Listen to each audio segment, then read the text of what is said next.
So we should see it any second now. And there you are getting a great view of Crew 9 inside Dragon Freedom as it returns back to Earth. We are awaiting the drogue deploys. This view coming from the WB-57 high altitude plane. And there you see it on your screen, drogue deployment. Drogue descent rate nominal.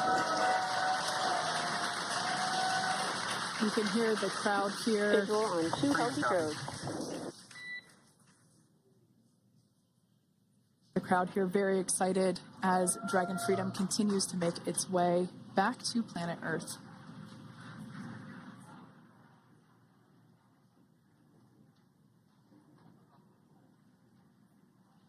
Next up, we'll stand by for the main deployment of the parachutes. The mains are quite a bit larger. You'll be able to notice the difference on your screen once they deploy, and they continue to ensure that the Dragon spacecraft slows down even further. As we mentioned, Freedom will be traveling 16 miles per hour when it splashes down off the coast of Tallahassee, Florida, here at 2:57 p.m. Pacific time this afternoon. And there we go. We have visual on 4 healthy mains. That view was from inside. Freedom copy. That view was from inside one of the buckets where the parachutes are located. So we see a great view there of the reefing on those parachutes. And as those main parachutes begin to inflate fully, 4 beautiful, healthy mains. Now awaiting visuals of Splashdown. Freedom. We'll start to hear Commander Nick Hague. Copy 1000. As we heard right there, Commander Nick Hague will be calling out the altitude of the Dragon capsule from here on out. Landing in water is simpler and provides more margin against unlikely parachute issues. You can see those parachutes continuing to slow the Dragon capsule down. And if you're just joining us, you're looking at 800 meters. A live view of Crew 9.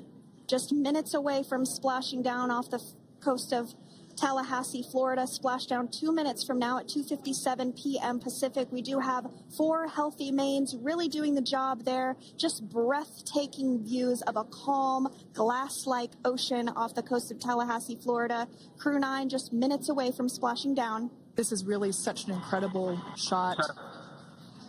Copy 600. That was a live view from our recovery vessel, Megan, which is stationed a couple miles away from the splashdown site. We can see the crew there using their restraints as resting places for their arms. They were just in space moments ago, so their arms were able to float freely. 400 meters. This is a gorgeous bluebird day here that we have for the splashdown of Crew 9. It's incredible to think that the Dragon capsule just minutes ago was going over 17,000 miles per hour and now gently coasting to a soft splashdown. 200. Copy 200 meters. Brace for splashdown.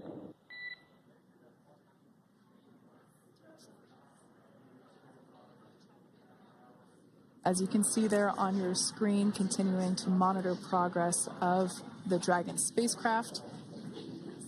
And we're going to stand by for splashdown, located in the Gulf of America, off the coast of Tallahassee, Florida.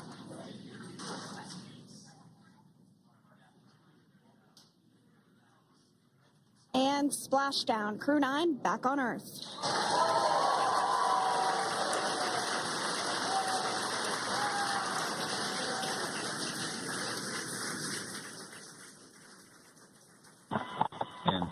Freedom, splashdown. Good main release. Copy splashdown. We see main chutes cut.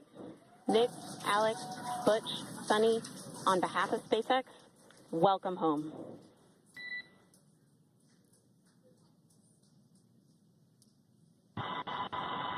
It is an amazing, what a ride. I see a capsule full of grins ear to ear.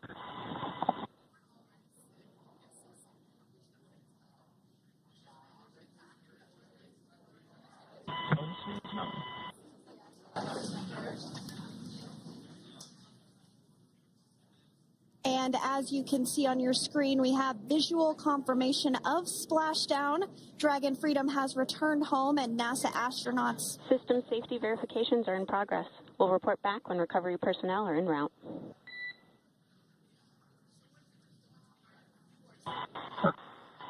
Understand. And, we're in section 2 of 4.800 landing response. And looking for your words and if it is necessary.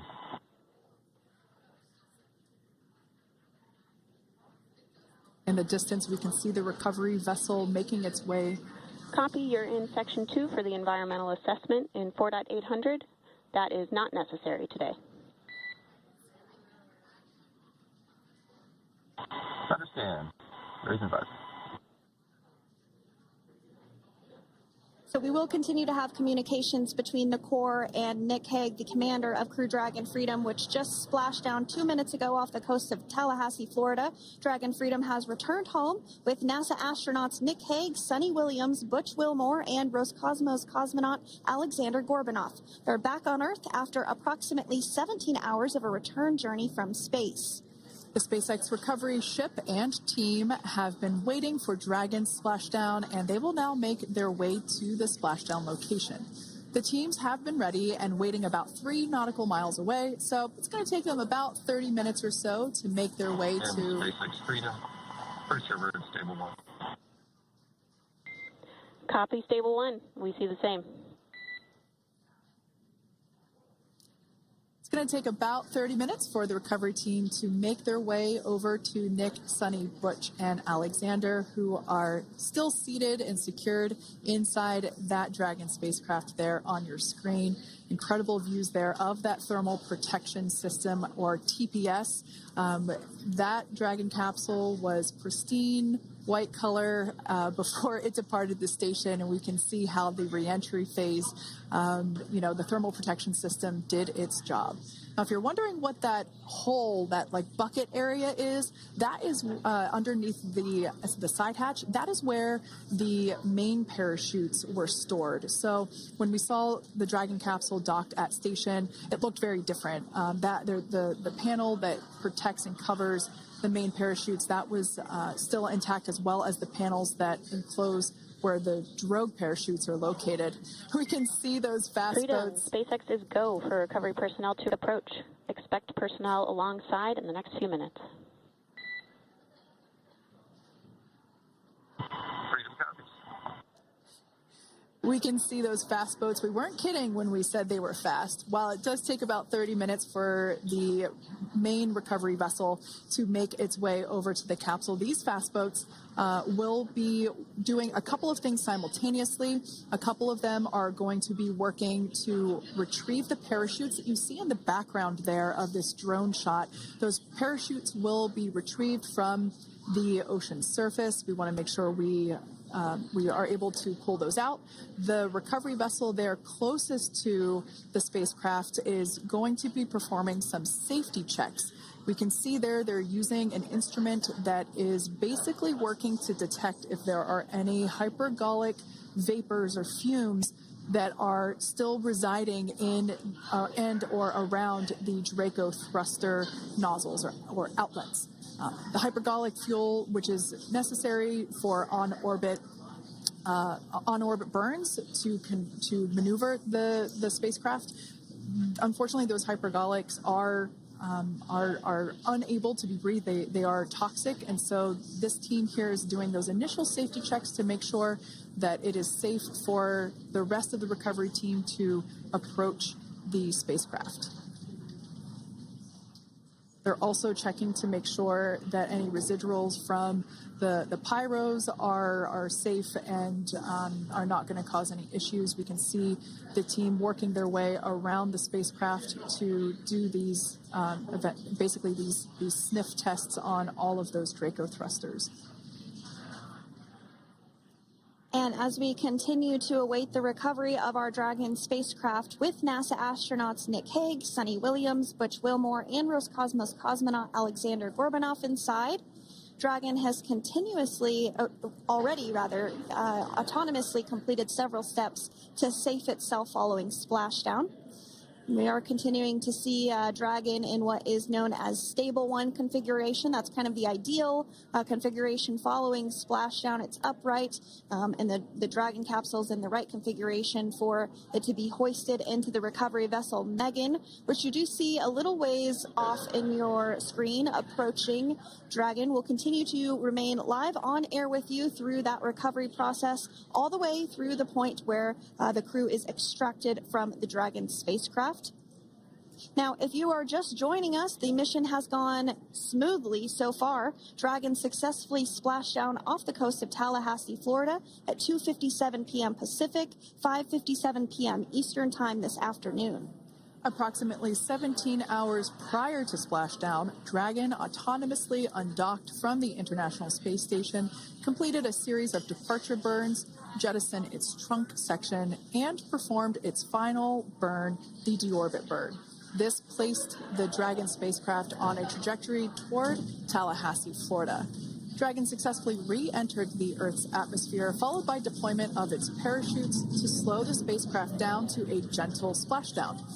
We're now going to follow the Freedom. Hypergol sweeps and unfired ordnance checks are nominal. Rigging is in progress. Approximately 25 minutes until capsule lift. Stand by for PMC with SpaceX flight surgeon.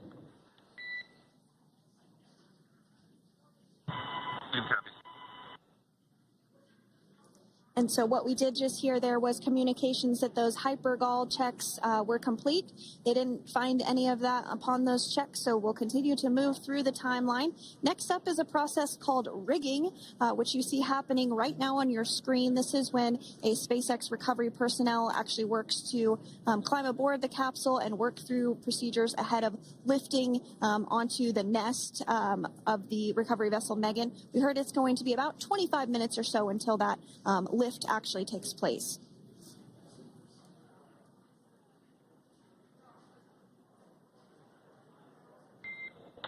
Okay, Freedom, the next call will be from the SpaceX flight surgeon on Dragon and Ground Private. Understand. Thank you. callouts there indicating that the crew will have the opportunity to do a quick check-in with the SpaceX flight surgeon. This is standard procedure for every Dragon spacecraft when it returns to Earth. It's just an initial check-in, make sure everybody is doing okay. They will also have another check-in with the flight surgeon once they are on board that recovery vessel that you see there in the background. We can now see that SpaceX recovery team member they're on top of the Dragon spacecraft. They are going to be working to install plugs in the Draco thrusters to ensure that none of those, and to ensure that no more